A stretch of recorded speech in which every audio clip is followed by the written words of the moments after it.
Hello everyone, welcome back to our YouTube channel किताबों की पाठशाला। आज के इस वीडियो में हम क्लास 12th की जो हमारी क्वेश्चन बैंक यानी कि प्रश्न बैंक है उसके सॉल्यूशन को देखेंगे। राजनीतिक विज्ञान की चैप्टर नंबर 4 के सॉल्यूशन को इन दिस वीडियो हम डिस्कस करने वाले हैं। ऑलरेडी हम हमारा जो चैप्टर 2 है उसको कवर कर चुके हैं और आप सबको पता है चैप्टर 3 हमारा इस साल के लिए हटाया गया है, इसलिए हम चैप्टर 4 के सोल्यूशन को देखने वाले हैं। ठीक, तो सत्ता के वैकल्पिक केंद्र हमारे चैप्टर 4 का नेम है। सबसे पहले यहाँ पर कुछ स्मरणीय बिंदु दिए गए हैं तो इनको आप देख लेना। ठीक है, इनको अच्छे से पढ़ भी लेना क्योंकि इनसे ऑब्जेक्टिव बनेंगे। उसके बाद जो ऑब्जेक्टिव दिए गए हैं 1 मार्कर, इनका सॉल्यूशन आपको इस पीडीएफ में ही दिया गया है। इस पीडीएफ का लिंक मैं डिस्क्रिप्शन बॉक्स में प्रोवाइड कर दूँगी, तो आप वहाँ से इसको डाउनलोड कर इनके जो ऑब्जेक्टिव टाइप ये जितने भी सारे क्वेश्चन है उनका सॉल्यूशन आपको मिल जाएगा। मैं एक बार बता दूँ, ये है पूरा सॉल्यूशन और आप स्क्रीनशॉट भी ले सकते हैं अगर आपको पीडीएफ डाउनलोड नहीं करनी है। ठीक, यहाँ से यहाँ तक पूरा सारे आंसर आ चुके हैं। ठीक, अब देखते हैं यहाँ के जो बड़े क्वेश्चन है, ठीक, जिनका सॉल्यूशन पीडीएफ में नहीं दिया गया है। तो जो यहाँ तक जो थे 1 मार्कर उनका तो मिल गया। अब जो बड़े कौन से हैं, तो बड़े हैं 3 मार्कर जो क्वेश्चन है 75 शब्द वाले प्रश्न क्रमांक 6 के अंतर्गत लगभग 14 प्रश्न है, इनका सॉल्यूशन हम देखेंगे। ठीक है, तो स्टार्ट करते हैं। पहला क्वेश्चन है आसियान संगठन के क्या उद्देश्य है। तो चलिए इसके आंसर देखते हैं कि जो आसियान संगठन बना था वो क्यों बना था। तो जैसा कि आप स्क्रीन पर देख सकते हैं, आसियान की स्थापना के उद्देश्य। सबसे पहले आसियान का मुख्य उद्देश्य आर्थिक विकास की गति को बढ़ाना। आसियान संगठन इसलिए बनाया गया ताकि सारे देश मिलकर जब काम करें तो उनके जो विकास की गति है उसको तेज किया जा सके, ये पहला उद्देश्य। दूसरा, आसियान का उद्देश्य क्षेत्रीय विवादों का निपटारा बातचीत के माध्यम से करना। क्योंकि आसियान जो संगठन है आसपास के सारे देश है उनमें हर छोटे बड़े विवाद होते रहते हैं, तो उनका निपटारा एक बड़े रूप में न करके बहुत छोटे रूप में बातचीत के माध्यम से हो सके, इसलिए इस संगठन को बनाया गया। उसके बाद आसियान का उद्देश्य शांति व देशों के परस्पर सहयोगात्मक की नीति को बढ़ावा देना। ठीक, शांति से देश जो है वो आपस में मिलजुल कर काम करे, अपना विकास करे ताकि सहयोगात्मक नीति को बढ़ावा मिले। और आसियान का एक और उद्देश्य है आसियान के देशों के मध्य सामाजिक व सांस्कृतिक संबंध भी बढ़े।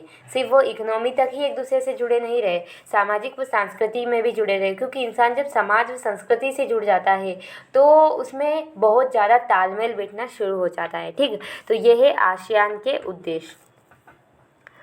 तो स्क्रीनशॉट ले लीजिए। चलिए बढ़ते हैं अगले क्वेश्चन की तरफ। अब नेक्स्ट क्वेश्चन है प्रश्न क्रमांक 2, यूरोपीय यूनियन के मुख्य उद्देश्य बताइए। ठीक, जो यूरोपीय संगठन बना उसके क्या उद्देश्य है। तो चलिए इसके आंसर को भी देखते हैं। तो जैसा कि आप स्क्रीन पर देख सकते हैं 25 सदस्यीय यूरोपीय यूनियन के प्रमुख रूप से निम्नलिखित उद्देश्य। अब कितने सदस्य हो गए? 27। ठीक है, ध्यान रखना। यूरोपीय राष्ट्रों में एक समान विदेशी व सुरक्षा नीति शुरू करना। पहला उद्देश्य है कि जितने भी यूरोपीय संघ के अंदर राष्ट्र आते हैं, देश आते हैं, उनमें एक जैसी विदेश नीति हो और उनकी एक जैसी सुरक्षा नीति हो। ठीक, दूसरा है एक समान नागरिकता, यानी कि संघ में जितने भी देश आ रहे हैं उनके सबके नागरिकों को एक समान अधिकार मिले, एक समान नागरिकता मिले। यूरोपीय राष्ट्रों में सामाजिक व आर्थिक निकटता को बढ़ोतरी, जो कि हर संगठन का उद्देश्य होता है कि सामाजिक और आर्थिक निकटता बढ़े, भाईचारा तालमेल बढ़े, एक दूसरे से साथ सामाजिक व आर्थिक तौर पर मिलकर काम करना। उसके बाद न्यायिक व आंतरिक नीतियों के सदस्य राष्ट्रों के बीच उचित तालमेल विकसित करना, जैसा कि मैं पहले बता चुकी हूँ। और एक आर्थिक तथा मौद्रिक संघ का निर्माण करना जिसके सदस्य राष्ट्रों में एक मुद्रा का परिचालन किया जाए, यानी कि एक ऐसी मुद्रा बनाना जो सभी देशों में चले। यूरोपीय यूनियन के 15 सदस्य देशों में यूरोपीय संघ की मुद्रा है वो चलती है लगभग 15 देशों में। कुछ देश उसको नहीं मानते हैं, इन बाकी देशों में चलती है। तो ये इसका आंसर है, स्क्रीनशॉट ले लीजिएगा। यूरोपीय यूनियन के संगठन के या गठन के उद्देश्य। चलिए अगले क्वेश्चन की तरफ बढ़ते हैं। सो फ्रेंड, अब हमारा अगला क्वेश्चन है यहाँ पर आसियान संगठन के देशों के नाम लिखिए। जो आसियान संगठन है उसके देश के नाम क्या है वो बताना है। तो चलिए इसके आंसर को भी देखते हैं। तो जैसा कि आप स्क्रीन पर देख सकते हैं, आसियान में शामिल सदस्य देश Indonesia, Thailand, Singapore, Malaysia, Philippines, Brunei, Darussalam, Cambodia, Laos, Vietnam और म्यांमार।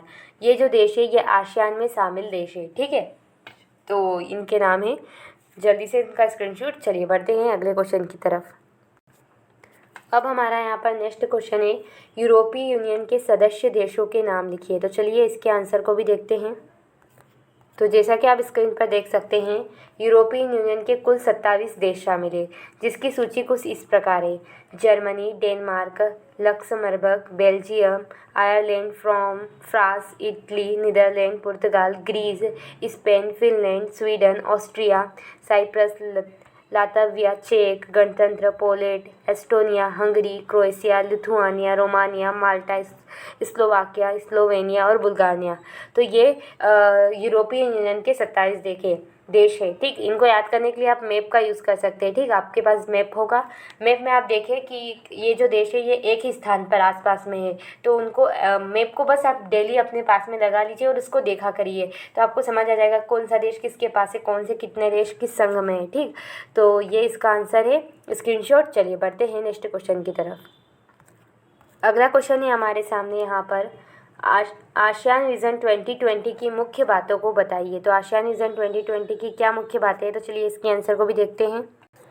तो जैसा कि आप स्क्रीन पर देख सकते हैं, आसियान विज़न 2020 की मुख्य बातें निम्नलिखित है। पहला, वैश्विक समुदायों में आसियान ने अपनी विशिष्ट क्षेत्रीय पहचान बनाई है। यानी कि पहला विज़न ये है कि वैश्विक जो विश्व स्तर पर है वो आसियान को अपनी एक विशिष्ट पहचान बनानी है। दूसरा, संयुक्त राष्ट्र संघ के एक वैकल्पिक संकेत केंद्र के रूप में इसमें सुरक्षा, आर्थिक, सामाजिक व सांस्कृतिक समुदाय माध्यमों से क्षेत्रीय हितों की सुरक्षा की है। फिर आसियान आर्थिक शक्ति के दृष्टिकोण से यूरोपीय संघ से काफ़ी आगे निकल गया है और आसियान शैली ने दक्षिण पूर्व एशिया के सभी देशों के आपसी विवादों का सर्वमान्य समाधान किया है। तो ठीक, ये इसके आसियान विज़न 2020 की मुख्य बातें थी। तो ये इसका आंसर है, स्क्रीनशॉट। चलिए बढ़ते हैं क्वेश्चन बैंक की तरफ। अब अगला क्वेश्चन है हमारा, खुले द्वार की नीति क्या है। जो खुले द्वार की नीति है उसके बारे में हमें बताना है। तो चलिए इसके आंसर को भी देखते हैं। तो जैसा कि आप स्क्रीन पर देख सकते हैं, दिसंबर 1978 में पीपुल्स रिपब्लिक ऑफ चाइना के एक नए नेता डेंग सियाओपिंग ने विदेशी व्यवसायों के लिए औपचारिक रूप से बंद दरवाजे खोलकर ओपन डोर पॉलिसी अर्थात खुले द्वार की नीति अपनाई। खुले द्वार की नीति में ये था कि चाइना जो था, चाइना के साथ अब दूसरे देश व्यापार कर सकते हैं। ठीक है, ये चाइना का पूरा नाम है पीपल्स रिपब्लिक ऑफ चाइना। ठीक है, अगर कोई पूछे, अपन शॉर्ट में चीन बोलते हैं लेकिन पूरा नाम क्या है, तो पीपल्स रिपब्लिक ऑफ चाइना। और कौन से नेता ने खुले द्वार की नीति अपनाई थी, तो डेंग सियाओपिंग ने। ठीक है, तो ये इसका आंसर है, स्क्रीनशॉट ले लीजिएगा। चलिए बढ़ते हैं अगले क्वेश्चन की तरफ।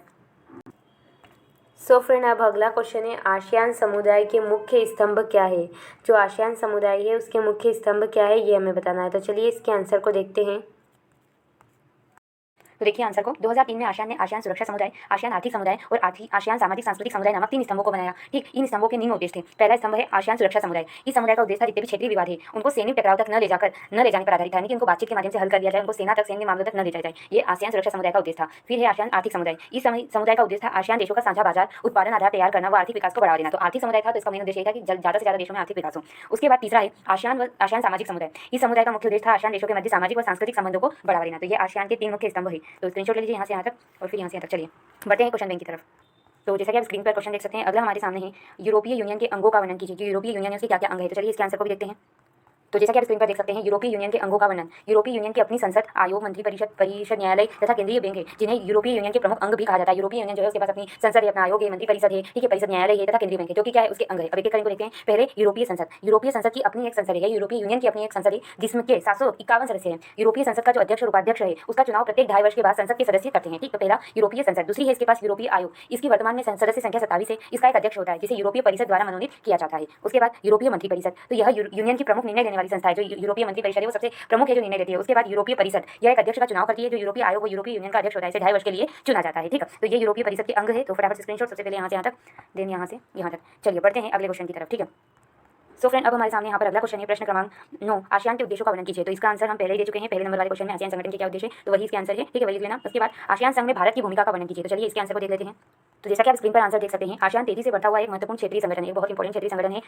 इसमें भारत की महत्वपूर्ण भूमिका भी है। भारत आसियान के लिए 7वां सबसे बड़ा व्यापारिक साझेदार है। पिछले 2 दशकों में भारत का आसियान देशों में निवेश 70 अरब डॉलर रहा है और भविष्य में इसमें वृद्धि होने की व्यापक संभावना है। भारत और आसियान की अर्थव्यवस्था साथ मिलकर दुनिया की तीसरी सबसे बड़ी अर्थव्यवस्था है। क्षेत्रीय स्तरीय भागीदारी बनने के साथ आसियान के साथ हमारे संबंधों का विकास भी हुआ है। तो ये आसियान के संघ में भारत की भूमिका है। तो इसका स्क्रीनशॉट ले लीजिए। चलिए बढ़ते हैं क्वेश्चन बैंक की तरफ। अब नेक्स्ट क्वेश्चन है, प्रश्न क्रमांक 11, आसियान के कार्यों को समझाइए। तो चलिए इसके आंसर को भी देखते हैं। तो जैसा कि आप स्क्रीन पर देख सकते हैं, आसियान के प्रमुख कार्य। सबसे पहला, यह दक्षिण पूर्वी एशिया में मुक्त व्यापार क्षेत्र विकसित करने की दिशा में महत्वपूर्ण कार्य कर रहा है। इसका उद्देश्य क्या है? साझा बाजार शक्ति स्थापित करना। पर्यटन के क्षेत्र में सहयोग को बढ़ावा देने के लिए एक सामूहिक संगठन आसियान के माध्यम से काम कर रहा है। उसके बाद यह सदस्य देशों में सुरक्षा व शांति के लिए आणविक हथियारों पर रोक लगाने का काम भी कर रहा है। यह संगठन दक्षिण पूर्वी एशिया में आर्थिक विकास पर जोर दे रहा है। यह जनसंख्या नियंत्रण, शिक्षा का विकास, समाज कल्याण, दवाइयों पर नियंत्रण, खेल आदि के कार्यक्रमों को भी प्रोत्साहित कर रहा है। तो यह है आसियान के प्रमुख कार्य। ठीक है, स्क्रीनशॉट ले लीजिएगा। चलिए बढ़ते हैं नेक्स्ट क्वेश्चन की तरफ। सो फ्रेंड, अब हमारे यहाँ पर नेक्स्ट क्वेश्चन है प्रश्न क्रमांक 12, यूरोपीय यूनियन के गठन के क्या उद्देश्य है। तो ऑलरेडी हम इस क्वेश्चन को प्रश्न क्रमांक 2 में डिस्कस कर चुके हैं कि यूरोपीय यूनियन के मुख्य उद्देश्य बताओ। अब हम आते हैं सीधे प्रश्न क्रमांक 13 पे, डोकलाम प्रकरण क्या है समझाइए। तो चलिए, तो जैसा कि आप स्क्रीन पर देख सकते हैं, डोकलाम में एक सड़क निर्माण को लेकर भारत और चीन के मध्य विवाद है। डोकलाम जो स्थान है वहाँ पे सड़क बनाई जा रही थी, तो भारत और चीन के बीच में वहाँ पे विवाद हो गया। इस विरोध की शुरुआत कब से हुई? 16 जून 2017 से हुई, जब 300 भारतीय सैनिकों ने डोकलाम में सड़क बनाने से रोका गया। जब 300 भारतीय सैनिक वहाँ थे, सड़क बना रहे थे, ठीक है, या फिर सड़क बनाने वालों के आसपास थे, तो उनको वहाँ पर रोका गया। इसके बाद चीन ने यह दावा किया कि भारतीय सैनिक एक बुलडोजर अभी भी डोकलाम में है, जो कि सड़क निर्माण होने से रोकता है। परंतु भारत ने इस दावे को नकार दिया और कहा कि डोकलाम में 300 से अधिक सैनिक उपस्थित थे। कुछ सम्मेलन के बाद दोनों देशों की सेना पीछे हटने का फैसला लिया। कुछ समय के बाद चीन ने 500 से अधिक सैनिक के द्वारा फिर से सड़क का निर्माण शुरू कर दिया। ठीक, तो एक सड़क, डोकलाम प्रकरण क्या है? तो डोकलाम प्रकरण भारत और चीन के मध्य एक सड़क निर्माण से रिलेटेड एक मुद्दा है। ठीक, तो ये इसका आंसर है। स्क्रीनशॉट ले लीजिए। ऐसे हमारी एनसीईआरटी में ये कहीं नहीं दिया गया है, मैंने पूरा चैप्टर पढ़ लिया, कहीं से कहीं डोकलाम प्रकरण का एक्सप्लेनेशन नहीं दिया गया है। ठीक, तो आप स्क्रीनशॉट ले लीजिएगा इस आंसर का, और अगर इससे बेस्ट मिले तो आप वो लिख सकते हैं। ठीक, चलिए बढ़ते हैं नेक्स्ट क्वेश्चन में। सो फ्रेंड, नेक्स्ट क्वेश्चन है हमारा, यूरोपीय संघ के झंडे का वर्णन कीजिए। तो चलिए इसके आंसर को भी देखते हैं। तो जैसा कि आप स्क्रीन पर देख सकते हैं, ये है यूरोपीय संघ का झंडा। तो इस सोने के रंग के सितारों का घेरा यूरोप के लोगों की एकता और मेल मिलाप का प्रतीक है। जो ये सोने के रंग के सितारे का गोल गोल घेरा बना हुआ है, इसको वो लोग किसका प्रतीक मानते हैं, किसका सिंबल मानते हैं? एकता का और मेल मिलाप का। इसमें जो 12 सितारे हैं, क्योंकि 12 की संख्या को वहाँ पारंपरिक रूप से पूर्णता, समग्रता और एकता का प्रतीक माना जाता है, इसलिए यहाँ पर 12 सितारे दिए गए हैं। तो यूरोप के झंडा कैसा है?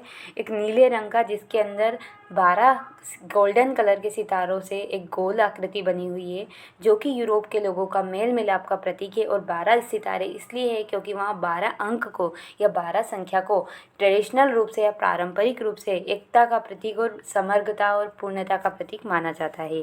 और ज़्यादा अगर आपको यूरोप के झंडे के बारे में जानकारी लेनी है तो आप इस स्रोत से, यानी कि इस वेबसाइट पे जाकर भी जानकारी ले सकते हैं। ठीक, तो ये इसका आंसर है, स्क्रीनशॉट ले लीजिएगा। चलिए बढ़ते हैं क्वेश्चन बैंक की तरफ।